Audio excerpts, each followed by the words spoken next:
చూడండి ఆయిల్ కాగిందా లేదా కొంచెం పీస్ వేసి చూస్తున్నాను. కాగిందండి. ఇప్పుడు వడలేసేద్దాము. చూడండి ఒక పీస్ తీసుకున్నాను మీకు చూపించే, కానీ ఇక్కడ ఏ గ్లాస్ అవసరం లేదు, ఏం అవసరం లేదు. ఉట్టినే అన్నీ ఏదేదో చూపిస్తున్నారు యూట్యూబ్లో.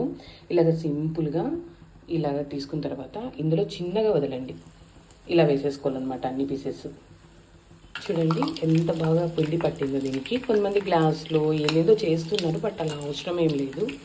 మనం డైరెక్ట్గా కూడా ఇలాగ పిండి గిన్నెలో నుంచి చేసుకొని వేసుకోవచ్చు అనమాట. చాలా సింపుల్.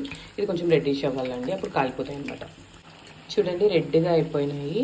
ఇంతే చాలు. ఇంకా రెడ్ కావాలన్నా కాల్చుకోవచ్చు, ఏం మాడదు. మీకు ఎంత క్రిస్పీగా కావాలంటే అంత క్రిస్పీగా వేయించుకోండి. నేనైతే ఎత్తిస్తున్నా, సరిపోతుంది అనమాట ఈ కలరు. పట్టు ఎట్లున్నాయి తిని చూసి చెప్పు. ఆఫ్ చేస్తా. అట్లే ఉండాలి క్రిస్పీగా. నాన్న బిర్యానీ తిని టేస్ట్ చెప్పు నాన్న. కాలుతుంది.